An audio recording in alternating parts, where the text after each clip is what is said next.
नमस्कार, मी अनिल उपाध्ये. शिवसिद्ध बातमीपत्रात आपलं स्वागत आहे. पाहूया आजची बातमी.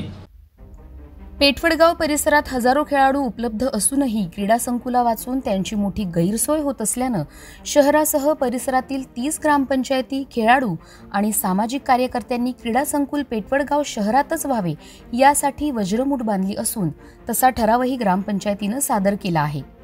हातकणंगले तालुक्यातील पेठवडगाव शहर हे ग्रामीण भाग असलेलं आणि परिसरातील 32 खेड्यांची मोठी बाजारपेठ असलेलं शहर आहे. या परिसरात अनेक शैक्षणिक संस्था असून खेळाडूंची संख्या ही हजारोच्या वर आहे. पेठवडगावात मंजूर असलेलं क्रीडा संकुल पण प्रशासनाच्या लाल फितीत अडकल्यानं अनेक खेळाडूंची कुचंबना होत आहे. याची दखल घेऊन 30 गावातील ग्रामपंचायत, खेळाडू आणि सामाजिक कार्यकर्त्यांची मोठ विजय अपराध संदीप पाटील, अभिजित पाटील, अनिल पाटील, धनाजी मोहिते, स्वप्नील शिंदे, सूरज तवटे, वैभव नलवडे, प्रेम लोले, रवी पाटील यांनी बांधली असून कृती समितीची स्थापना करून नुकताच व्यापक बैठक संपन्न झाली.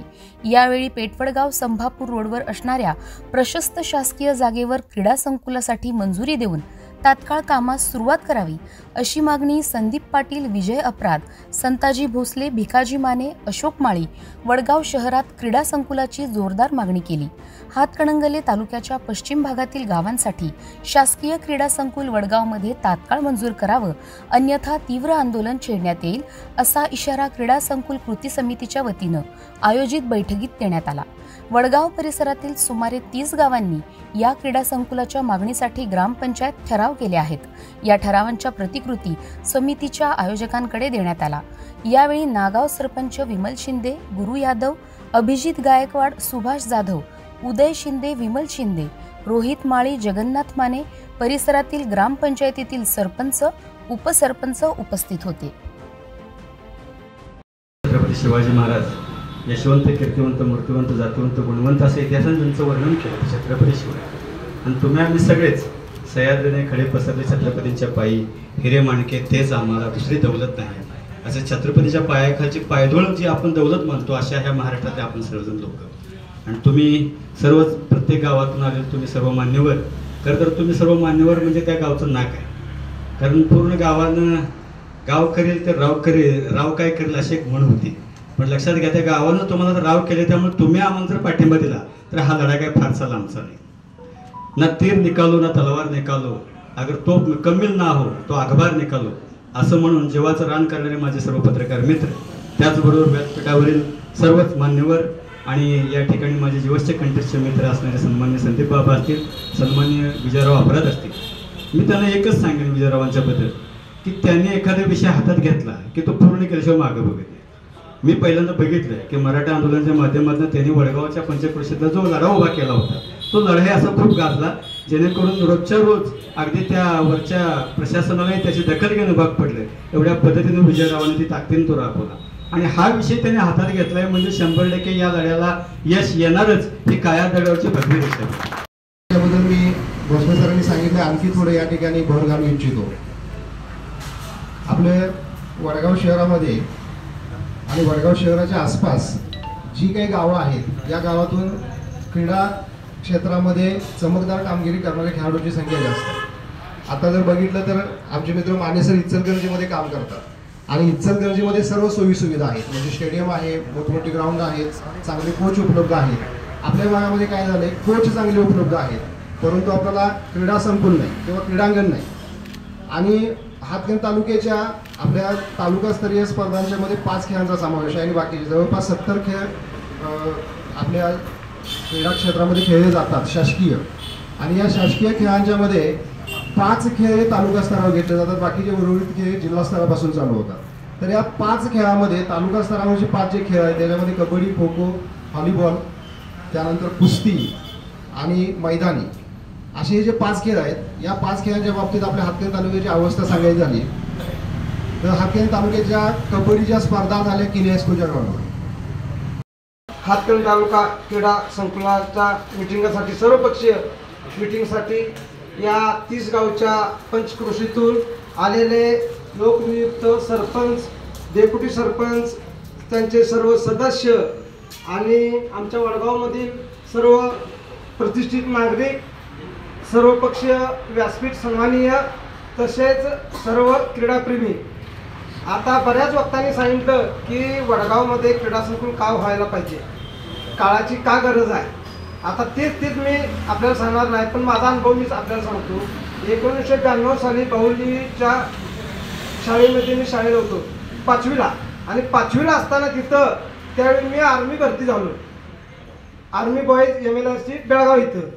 त्यावेळेची आमच्या पायात बूटसुद्धा नसायचं, चप्पलसुद्धा नसायचं. अशा परिस्थितीत बॅटरी टेस्ट असते की आपल्या मान्यवर व मान्य पत्रकार बनवून आता आपण आपल्या मुलांच्या भविष्यासाठी क्रीडा संकुलन व्हावं यासाठी जे उपक्रम विजयसरांनी चालू केला आहे, त्यांना आमचा पेठ वडगावमध्ये क्रीडा संकुलन व्हावं यासाठी आमचा नागाव ग्रामपंचायत वतीने आमचा पूर्ण त्यांना पाठिंबा झालं पाहिजे यासाठी आपली जनजागृती करणं, त्याचबरोबर येणाऱ्या काळामध्ये क्रीडा संकुल व्हावं यासाठी काय स्वरूपाचे प्रयत्न केले पाहिजे याची एक चर्चा करण्यासाठी आपण वडगाव आणि परिसरातील गावातील पोलीस मंडळ या ठिकाणी उपस्थित आहात. हे करत असताना याच्यामध्ये पुढाकार घेण्याची भूमिका आमचे मित्र आदरणीय विजय अपराध आणि संदीप बाबा पाटील यांनी. या ठिकाणी आता सर्वांचीच नावं या ठिकाणी घेत नाही. या ठिकाणी मित्र विजय अपराध, मी पहिला त्यांचं अभिनंदन करतो की त्यांनी हे करण्यासाठी सगळ्यांचं ठराव घेतलं. गेली 10 ते 15 वर्ष संताजी भोसले सर ते आम्ही प्रयत्न करतोय, फक्त म्हणजे चालू आहे आमचा लढा.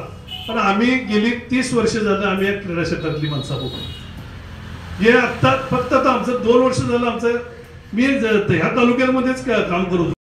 पदाधिकारी, आजी माजी लोकप्रतिनिधी आणि विविध क्रीडा क्षेत्राशी संबंध असलेल्या सर्वांचं मी या ठिकाणी स्वागत करतो. त्याचबरोबर सर्वच पत्रकार बंधूंचं या ठिकाणी मी त्या निमित्तानं स्वागत करतो.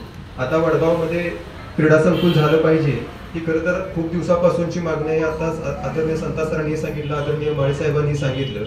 कारण तर वडगावचं जर आपण भौगोलिक स्थान बघितलं, जसं वडगाव तालुका का झाला पाहिजे, तर याचं कारण की वडगावचं जे भौगोलिक स्थान आहे ते सर्वांच्या सोयीचं आहे. काम असो अगर नसो, मी नेहमी म्हणतो की काही काम असो अगर नसो, परंतु वडगाव परिसरातल्या बऱ्याच गावातील लोक सहज का असं आपण वडगावला येऊन जातात. तर वडगावचं असणारं भौगोलिक स्थान हे खरं तर विविध परिसरातल्या लोकांसाठी अत्यंत सोयीचं आहे. आता वडगावमध्ये क्रीडा संकुल करत असताना सरांनी पण सांगितलं की विविध ठिकाणी क्रीडा संकुल होत आहे. तर जितपत माझा काही छोटासा राजकीय अनुभव आहे ह्याच्यासाठी मी तुम्हाला सांगतो की एखाद्या आमदारांना किंवा खासदारांना जर का जागा उपलब्ध असेल तर 5-10 कोटी रुपये क्रीडा संकुलासाठी देणं एका तालुक्यात 2-4 ठिकाणी काही खूप मोठी गोष्ट नाही. म्हणजे ह्या ठिकाणी एखाद्या गावात क्रीडा संकुल होते म्हणून दुसऱ्या ठिकाणी होणार नाही असं काही नाही. आता शासनाच्या अशा काही योजना आहेत की जर का तुम्ही प्रॉपर शासनाची नियम अटी शर्ती पूर्ण केल्या तर एखाद्या शिक्षण संस्थेला सुद्धा चांगलं क्रीडा संकुलासाठी 70-80 लाखाचं अनुदान मिळतं. त्याचं उत्तम उदाहरण जर का आपल्याला पाहायचं असेल तर तुम्ही अंधासाहेब टाके शिक्षण संकुलाचं जे इंडोर स्टेडियम आहे आष्ट्याला ते तुम्ही पाहून घ्या. आता हा एक मुद्दा झाला. आता त्याच्याबरोबर वडगावमध्येच क्रीडा संकुल होणं का गरजेचं आहे, आदरणीय संता सरांनी आणि सर्वच वक्त्यांनी या ठिकाणी वेळोवेळी आपल्याला हे सांगितलेलं आहे. प्रथमतः मी ज्या लोकांनी या मागणीला पाठिंबा देण्याची भूमिका घेतली आणि ज्या ज्या ग्रामपंचायतींनी यासाठी ठराव दिला त्या सर्व ग्रामपंचायतीच्या सदस्यांचे, सरपंच सर्व ग्रामपंचायतीच्या सदस्यांचे, त्या ग्रामस्थांचे मनपूर्वक शतशः आभार मानतो. आज काळ आणि वेळ बदललेली आहे. पूर्वीच्या काळी काय व्हायचं, आपल्या घरातला मुलगा एखादा क्रीडा प्रकारामध्ये काय, आपले विजय अपराध भाऊ यांनी गेले 2 महिने जाऊन प्रत्येक गावामध्ये जाऊन प्रत्येक खेळाडूंच्या व्यथा मांडल्यात. त्याचबरोबर प्रत्येक ग्रामपंचायत जाऊन प्रत्येकांच्या ठराव मंजूर करून घेतले. त्यांचे मुलाखत घेऊन त्यांनी क्रीडा संकुल व्हावं यासाठी त्यांनी भरपूर प्रयत्न केला. त्याबद्दल वडगाव पंचकृषी आणि आपले सर्व प्रसारातील आपले सर्व सदस्य विजयभाऊ अपराध यांचं मनापासून आपण आभार मानूया. त्यांनी खरोखर या गेली 2 महिन्यापासून त्यांनी भरपूर प्रयत्न करतायत, त्याबद्दल त्यांचं मनापासून आभार. त्याचबरोबर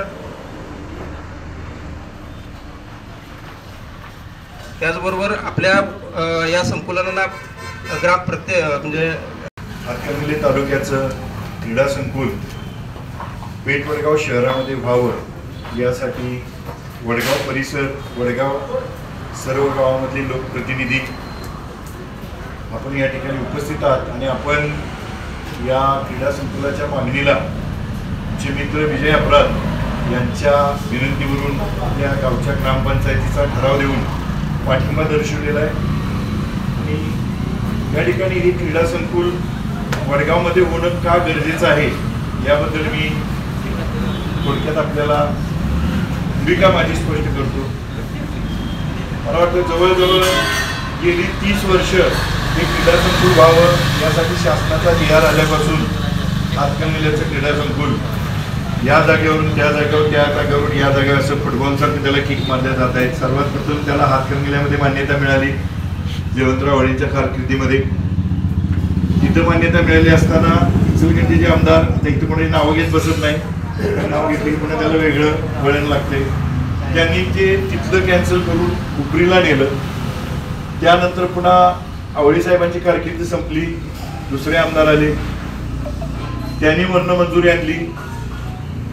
आवळी साहेबांची जागा सोडून दुसऱ्या जागेवरती त्यांनी नेलं, ते गेले. त्यानंतर दुसरे आमदार आले, त्यांनी पहिली 5 वर्ष काहीच केलं नाही. दुसऱ्या 5 वर्षामध्ये त्यांनी ती क्रीडा संकुल हातकणंगल्यामधून उचलून मिंच्यामध्ये आणलं आणि मिंच्यामध्ये आणल्यानंतर जवळजवळ ती प्रोसिजर पूर्ण होत आलेली.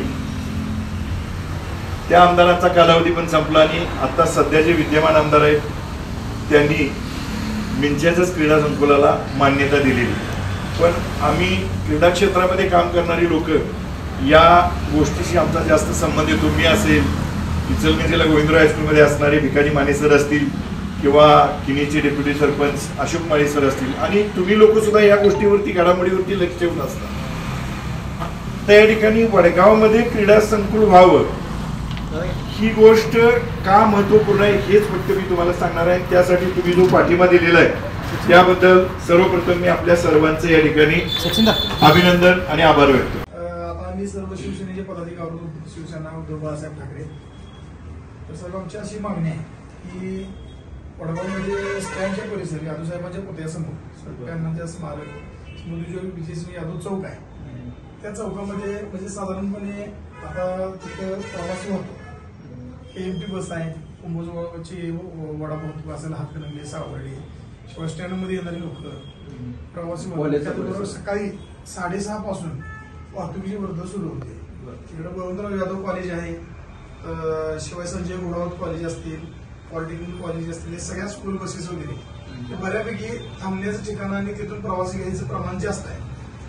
तर काय व्हायला लागले, थोडंसं तो चौक असल्यामुळं प्रत्येकी 4ही बाजून वाहणार आपल्या नगरपालिका चौकातून स्टँडकडे येणारी वाहतूक, हातकणंगल्यातून त्या चौकापर्यंत येणारी वाहतूक असेल, बिरदेव चौकातून त्या चौकापर्यंत असेल, हातकणंगले लाटोडे रोडवरून येणारी वाहतूक, लाटोडे, बेंडोडे, कुची ह्या गावची प्रवासी, कॉलेज विद्यार्थी, मुदत, शिवाय लहान मुलं सुद्धा म्हणजे रस्ता ओलांडत असतात वगैरे, ह्या सगळ्या गोष्टी चालू असताना काय वाढले तिथं कुठेतरी रस्त्याला जे येणाऱ्या वाहनाचं स्पीड अतिशय आहे. स्पीड प्रमाणे एवढा आहे की नाही, म्हणजे येणाऱ्या वाहतूक येणाऱ्या आजूबाजू समोरच्या गाड्या दिसत नाहीत. कारण हातकणंगल्यातून येणारी जर गाडी आली ती जर त्या चौकाला सर्कल जवळ उभा राहिली की ते बिर्ला चौकातून येणारी गाडी दिसत नाही. म्हणजे अशी ती भौगोलिक रचनाच तशी आहे.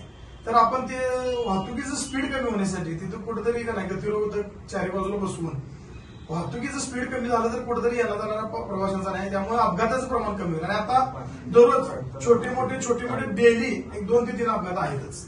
त्यामुळे दररोज आम्ही 1-2 लोकांना